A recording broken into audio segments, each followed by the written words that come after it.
Welcome to Monday Night Live. I appreciate all of you being here today. We're going to talk about, and if you see me looking over here to the side, I might stare at myself while I'm talking, but mostly I'm waiting. We're waiting. Juanita Jones is going to be our guest today. I'm going to bring her into the studio right now. Juanita Jones is from Bermuda. She's, you'll notice it says there, Bermuda Island Tours. She's also a Blue Flag ambassador in Bermuda. And she's going to talk to us. We're going to talk a little bit about what there is to do in Bermuda. And of all the cruise destinations, Bermuda is interesting in that it's one of the few places where you will typically spend several nights in port. So that it's almost like a land vacation without having to fly and without having to check in and out of a hotel. So, and I've lost her again. Hopefully we can get her technical issues resolved. But our goal is to talk about Bermuda, what there is to do. Bermuda is a unique island. It is just stunningly beautiful. And there really are a lot of things to do. Hopefully she will be back here in just a second. Okay, she's coming back in now. Okay. Okay. So we have her back in. That's all right. Anyway, I was telling them about you and a little bit about Bermuda, and that it's stunningly beautiful, and that on a cruise that people spend a couple of days there usually, so it's almost like being a land-based vacation. Yeah. So why don't you tell us a little bit about your background in tourism in Bermuda? Well, Ken, I'm born and raised. I'm a born and raised Bermudian. I am a former police officer. And I've been in the tourism industry now. I've been in the hospitality industry now for over 25 years. And I love what I do. I love sharing Bermuda, talking about Bermuda, and blowing our visitors' minds. I love it. Bermuda is very captivating. It's a little small island. It's a very tiny little island out in the middle of the Atlantic Ocean. It's very close to the United States. It's not far at all. It's only about an hour. If you're flying in, it's only about an hour and 45 minutes from JFK. But it's very close to the U.S. But she's sure a jam. She's a jam out in the Atlantic. Yep, I would agree, and it's interesting. And as we go through our story. As our show today, I'll talk a little bit about my experience because I've been to Bermuda. My wife and I had our honeymoon on Bermuda. Yes. And I am sure if the people that run the guest house still own that guest house, they would remember us till this day because we were, let's just say, an interesting couple. And that was 40 years ago, so they're probably not there still. And we'll come back to that story in a little bit. Okay. So, and one of the things that's unique about Bermuda, and I was kind of talking about it a little bit in the introduction, is it's almost like a land-based vacation, even if you go on a cruise. So a lot of what we'll discuss today will actually apply whether you're there on a cruise ship or if you fly in and are staying there. Yes. Yes, so, it's true.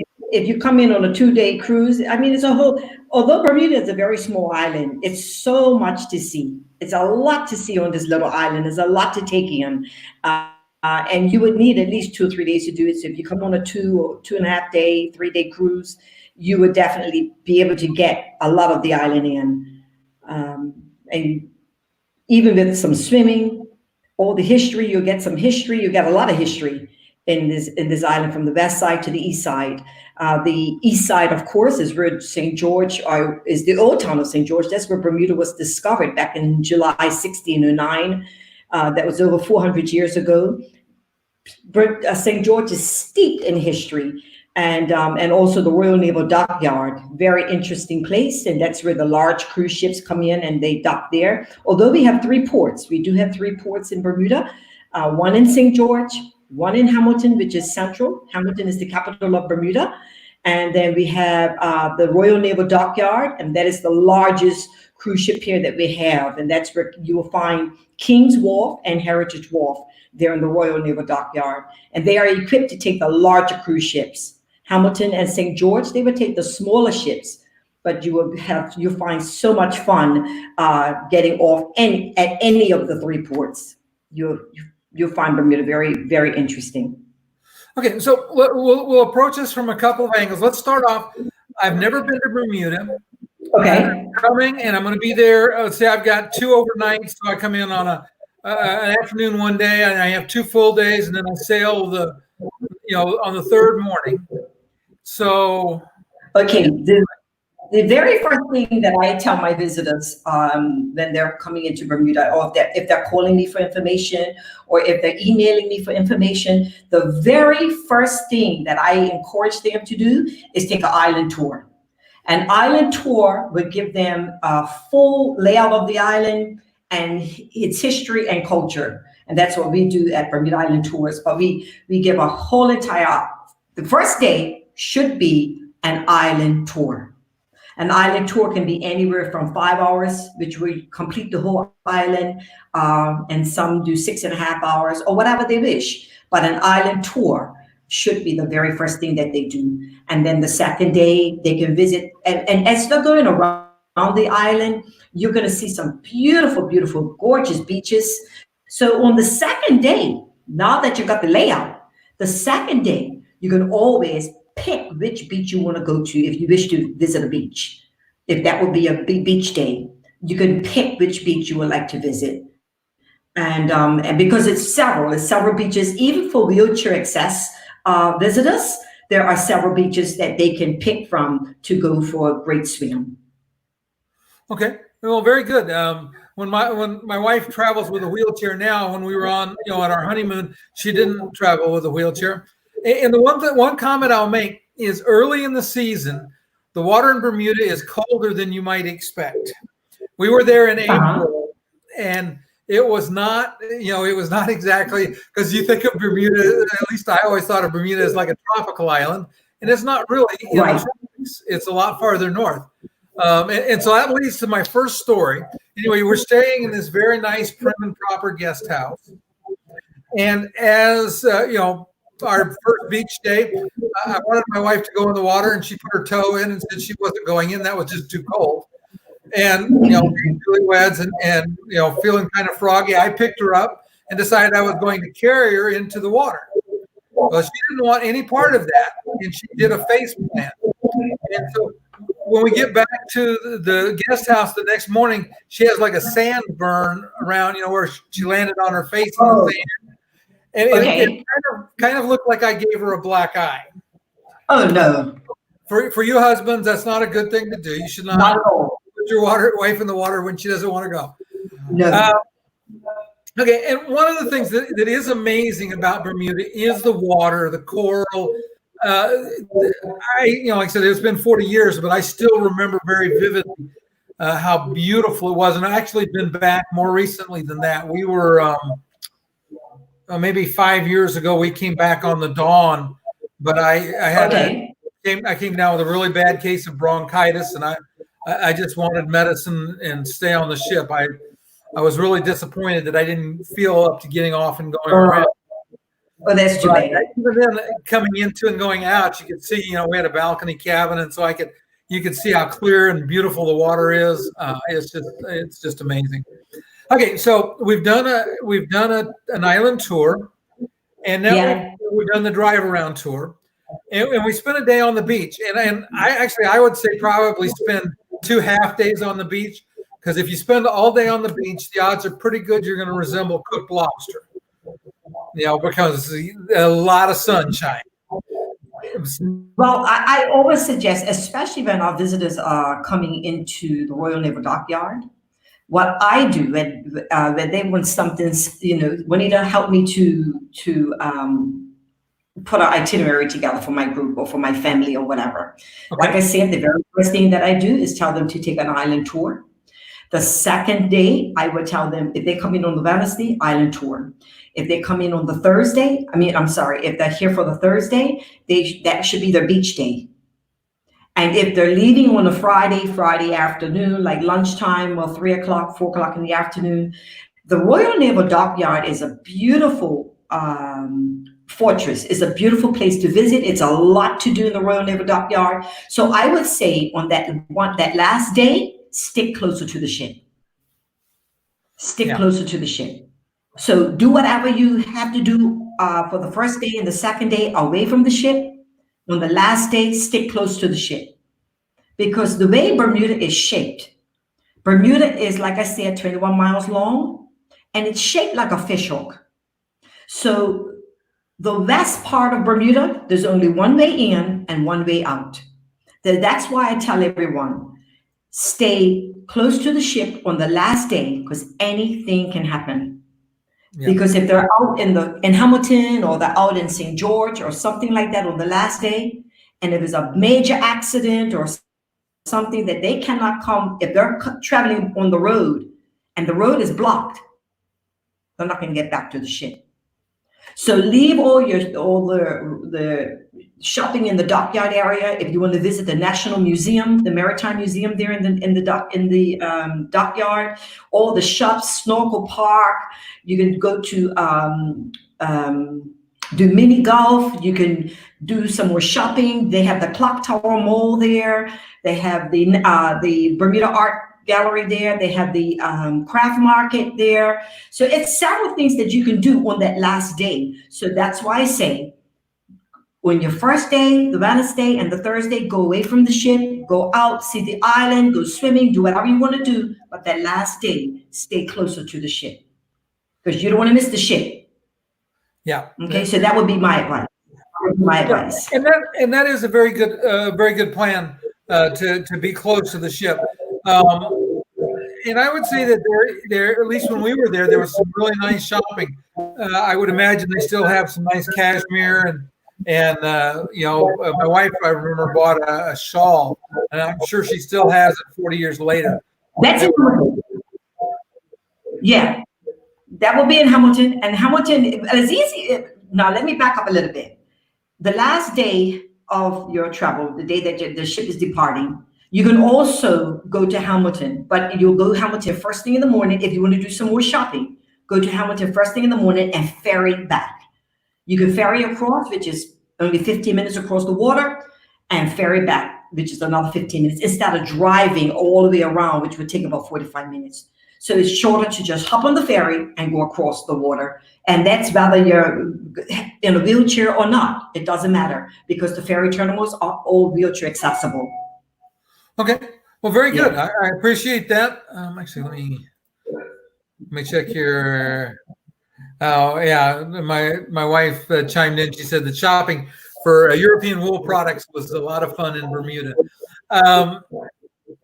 One of the things, I don't know if they still do this, but they used to, when we were there, they offered like a resort course for scuba diving, so that you could, basically take a little bit of training, and then you could go out the following day and do some reef dives.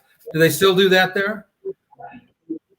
They do. They do that there, and as well as right there in the dockyard, right on the at the end of the pier, there is the Water Sports Center. And the Water Sports Center, they offer so many things. They offer snorkeling, jet skiing, you name it. You name it, they offer it. So it's not far. You just walk out to the end of the pier, and the Water Sports Center is right there, just right across the parking area.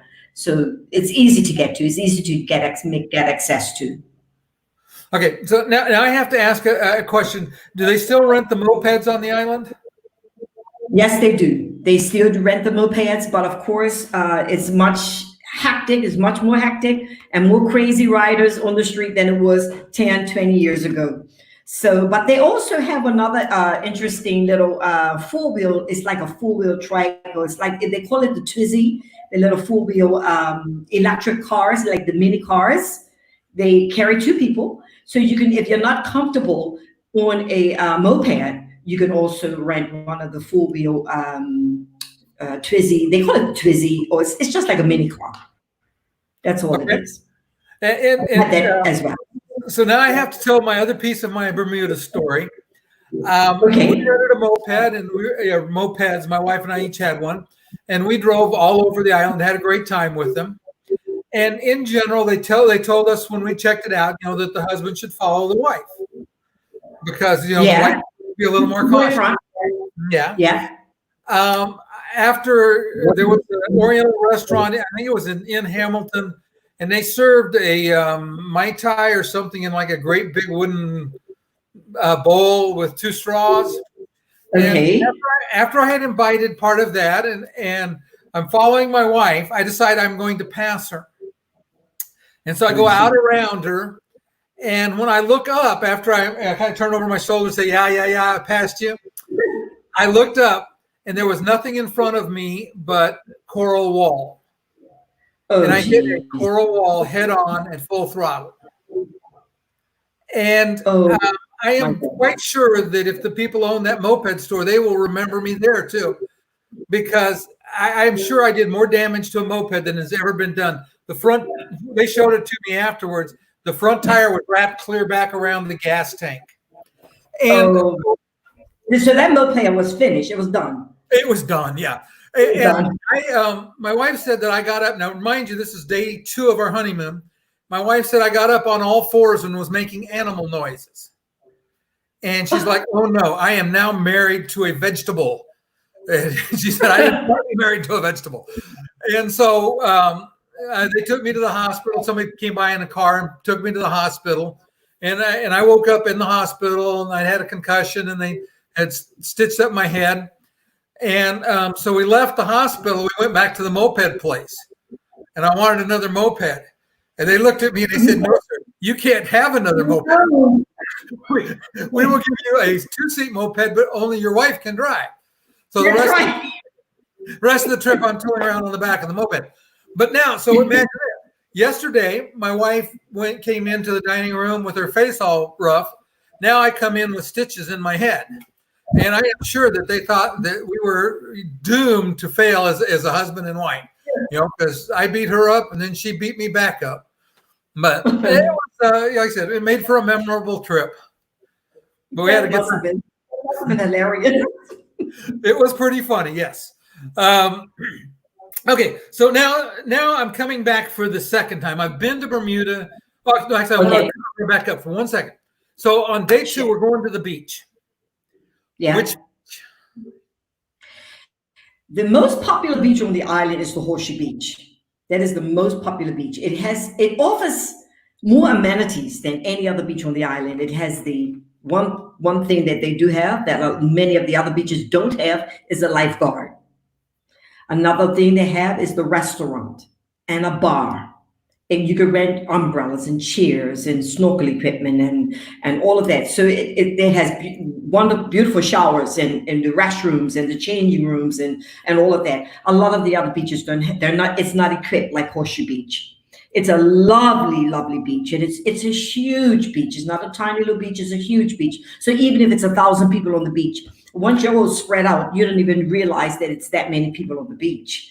But it's a very, very lovely beach. And that's the Horseshoe Beach. The Horseshoe Beach is about, if you're catching the beach shuttle from the Royal Naval Dockyard, it's about a 20-minute ride from the Royal Naval Dockyard. And then right next to the Horseshoe Beach is the Warwick Long Bay Beach, which is it's a more quieter beach. It's lots quieter, but it doesn't have the amenities that the Horseshoe Beach has. And we have loads of beaches around Bermuda. Another big time, if anyone wants to head for St. George and spend the day in St. George on the second day, you have Tobacco Bay. You can explore St. George, the old town of St. George where Bermuda was discovered. It's lots of history in St. George. And then you can make your way over to Tobacco Bay. And Tobacco Bay is another lovely beach. It does have a restaurant and bar. And restrooms and showers, and you can rent umbrellas and chairs. Yes, you can. It does not have a lifeguard, but it's a lovely beach, and it's a much smaller beach. It's not as large as the Horseshoe Beach, but it is a lovely beach. Yeah, and that's one of the things I remember for my trip to Bermuda was the beaches. The guest house we stayed, it seemed like we had to go across a road and then go down some steps. But they had like a little tiny pocket beach for the guest house. And I mean, it probably wasn't 100 feet wide, but there was never hardly anybody there. It seemed like we were facing Hamilton, like we were kind of like across the bay. Were you at Green's guest house? I don't remember the name of it. I'm sorry. Like I said, it was 40 years ago. Grace Guest House. Yeah, but it was kind of interesting. And for those that have never been to Bermuda and stayed in a guest house, it's kind of like a bed and breakfast, but Yeah. maybe a little more upscale than that. We were very amazed because they remembered, the second day we came in for breakfast, they remembered what we wanted to drink and how my wife wanted her toast, and it was like I said, very at that point in time, very British. Yes. Yes. We are British. That's our nationality, and we are still under the British rule. We are still an overseas territory under Great Britain. And it's still a British flair here. There's still a British flair. Although we don't use the currency any longer, we used to use pounds, shillings, and pence. But that all changed back in 1970 to the Bermuda dollar. Now, while you're on the island nowadays, if you come back, if you return, the currency is Bermuda dollar, but you can also use your credit card as well as the U.S. currency island-wide. That's island-wide. Okay, very good. All right, so let's say I've been there. I've done all of those things we've talked about. Now I'm coming back on either on a land vacation or I'm coming back on a cruise. So what are some of the things that I might not have done the first time that I want to do now? Have you tried the Bermuda cuisine? If you're coming on a cruise, a lot of times, many of the guests, they will go out, they would do the tours and blah, blah, blah, and then they would want to get back on the ship to eat. But if you're coming back, one of the things that you should try is the Bermuda cuisine. Also, the Crystal Caves, the Crystal and Fantasy Caves is a must, especially the Crystal Caves. If you are, if you're having wheelchair challenges, or if you're in a wheelchair, Crystal Caves you would not be able to go down in the caves. Right. But you most certainly will be able to visit the Bermuda Aquarium and Zoo if you're wheelchair bound, and also the BUEI, which is the Bermuda Underwater Exploration Institute. You'll be able to visit that. You should also be able to visit the St. George Heritage Museum and the Heritage Center. Fort St. Catherine, even if you're wheelchair access, you can also visit Fort St. Catherine as well, and the Bermuda National Gallery. So there are a few things that you would definitely be able to visit on your first day, second day, third day. You should be able to visit, especially if you're flying in and you're here for at least 4 days, 5 days. It's many things that you can visit and see. And even if you're wheelchair bound, you can still go and visit and enjoy your trip and tour here in Bermuda. You will be able to have fun. Okay, and I don't remember, I haven't checked lately, but I know at one point in time there seemed like there was a pass for the buses and the ferries that you could get. Yes. You can also get a day pass. You can get a weekly pass. If you are traveling, if you're here for a week, you can get a weekly pass, which would be much, much cheaper if you were to buy the bus tickets, the bus tokens, and things like that. The weekly pass will be much, much cheaper. And you can use that pass for buses or ferries. Okay, buses or ferries. Now, if you were to rent a taxi, of course, that's on you. If you were to rent a minibus, if you've got a few friends with you and you want to have a minibus, then that is also on you. You cannot use your pass for those private excursions. But for the ferry, the public ferry and the public buses, you can use your bus pass, your visitor's pass. Okay, so and now talking about the bus and the ferry, I'm sure the ferry is not a problem for accessibility. How are the buses for dealing with wheelchairs? Right now, I don't think it would be. I don't think there is a public bus that is wheelchair access. I don't think, but I do know that there are several buses on the island, several private buses that are wheelchair access, especially if you have groups. If you're coming with a few friends, like say, for instance, if you and your wife are bringing maybe 2 or 3 other couples, then it would be my advice for you to hire a minibus that is wheelchair access. You'll be very comfortable, and especially with a minibus, you can customize your tour. So you don't have to join up with others on a specific tour, specific stops, everything is regimented, because a tour is a tour when you're just joining up with others. But when you come with a group, whether it's a small group or a large group, there are buses that can accommodate your group size. So if you're coming with 7 or 8 people, there are minibuses that can accommodate you. If you're coming with a group of 13, there's wheelchair access buses on the island that can accommodate that group. Okay, so that would be your best bet if you're coming in with a group. But if you're coming just a couple, just you and your wife, then they do have wheelchair access taxis that would be more than happy to take you on a tour and assist you in your travel needs.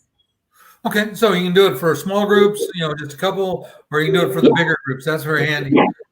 Okay, my wife asked a couple of questions here, and she's good about at least feeding me some questions for guests. And so, are the golf courses? Because I know Bermuda is also famous for golf courses, and are they golf courses that are accessible, that are where they can, somebody that's had. I mean, you couldn't play golf in a wheelchair, but for somebody that had, let's say, limited mobility, they have. Of course, you mean with the person with the limited mobility, they can easily get into a golf cart? Yeah. Yeah. So. Oh yes, most definitely. Okay. And so let's of course, if anybody's interested in golf and they have just 1 or 2 challenges here and there, check out the Port Royal Golf Course. Okay. Very good. The home of the PGA here in Bermuda. That's where the PGA takes place. So, they have to be up to par, especially if you've got guests coming from all over the world for the PGA. The Port Royal Golf Course would most definitely be able to assist anyone in a wheelchair. Okay. All right. Well, very good. And then this is something that just came up today. And one of the things that can be a challenge is, how about guides that can do sign language, either British Sign Language or either ASL or BSL?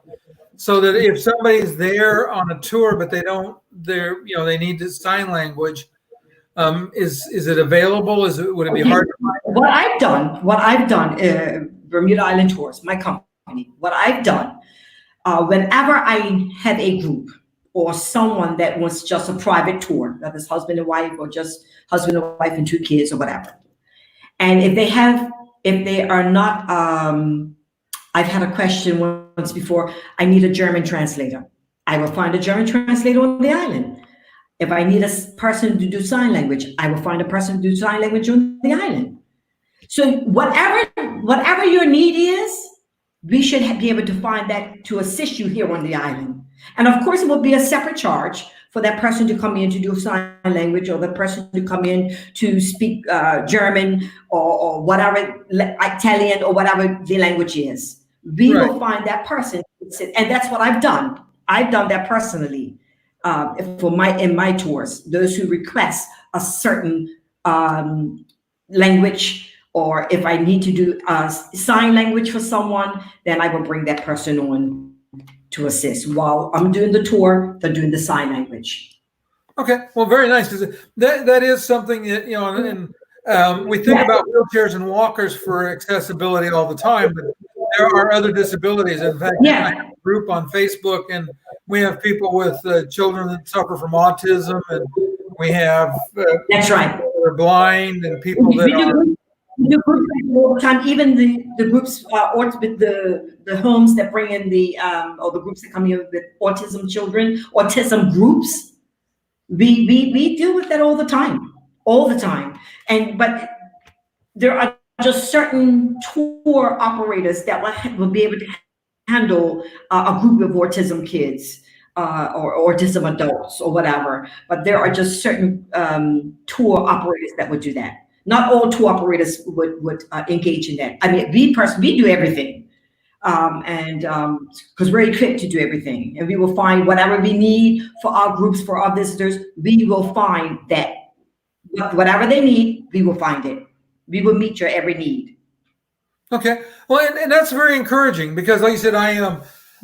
It's kind of interesting. I started this channel because my wife and I were planning a cruise and couldn't find specific information for, for dealing with, because on one of the islands in the, for NCL, their private island, I knew they had beach wheelchairs, but that information, Right. where to find them, what they cost, any of that, none of that was available. So it's been very helpful, and I was like, okay, we'll start to ask these kinds of questions for the people in our group that might need that kind of service. Right. And that's what I do. That's what I do. I especially, I can't speak for everybody else, just speak for my company. That's what we do. I specialize in meeting the need of that particular group that I'm dealing with. Whatever their need is, I get it done. I get it done, whatever it is. Well, and that's very much. So go ahead.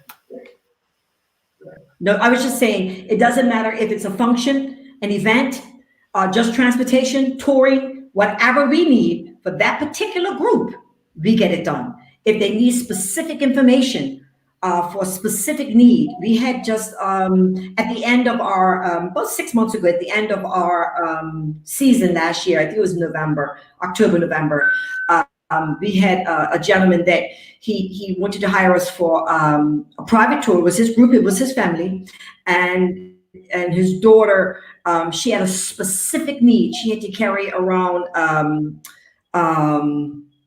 gas cylinder, oxygen cylinder, and he wanted someone that can keep the van, the minibus, cool the whole entire trip, which was no problem for us. So whatever, it was certain specifics that he needed to meet his daughter's challenges, the challenges that she had, and no problem, none, no problem. Whatever he needed, we got it done. Well, and what I was going to say too is that that's the advantage of dealing with an independent rather than somebody that's contracted by the ship, because the ship, it's going to be a big bus and it's going to have a lot of people and they can't no flexibility. Yeah. Whereas dealing with an independent like yourself, it opens up some flexibility for what you do and how you do it. Right. And you can customize it any way you wish. Like I said, when you go on those excursions on the ship, if they have a 10-minute stop here, it's a 10-minute stop. If they have a 20-minute stop over this one, it's a 20-minute stop. But with a private tour, when you guys come off and you may not be able to move those wheelchairs and move in 10 minutes at a 10-minute stop. You may not be able, that may have to turn into a 20-minute stop. You understand? Yep. So a lot of times with wheelchair acceptance visitors, it's a lot of times it's best, and you probably got a better deal anyway than the cruise ships anyhow, better to seek out a private company that can meet your every need, and you're not stressed. I mean, a tour should not be stressed, whether you're in a wheelchair or not. A tour should not be stressed. You shouldn't be stressed out trying. So we have to work according to your needs. That's how it should be. Yeah, and it's so interesting because when we went to the Bahamas, we were there in January, and I contracted with a local tour company, someone very similar to you and the types of services, and they have like a menu of, okay, here are the places that you can go, here's what you can see. And it was so nice because I got to see things and take pictures of things that I had very specific wants, things I wanted to be able to post to YouTube or post to to Twitter or something, Instagram. And so I was like, okay, I want to go here and here and here. And we got to go to here and here and here. And it was so much fun. We had a great time. That's right. And that's how it should be. Yeah. I appreciate you being here with me, Juanita. If you would stay for just a second after I wrap this up, and we'll talk for a second. Like I said, I appreciate so much you being here on the show today. It's so nice. For everybody that's watching, do me a favor. If you haven't subscribed, go ahead and hit the subscribe button. If you enjoyed the content, hit the like button so everybody will know. And we'll see you guys next week. Next week, we're talking. Hold on just a second. I got to figure out what we're talking about next week. That's terrible.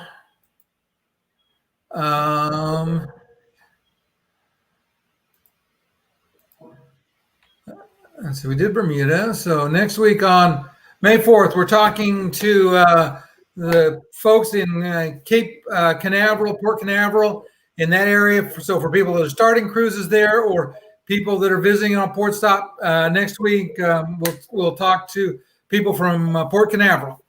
But again, thank you very much for joining us. We'll see you next time. Thanks for having me, Ken.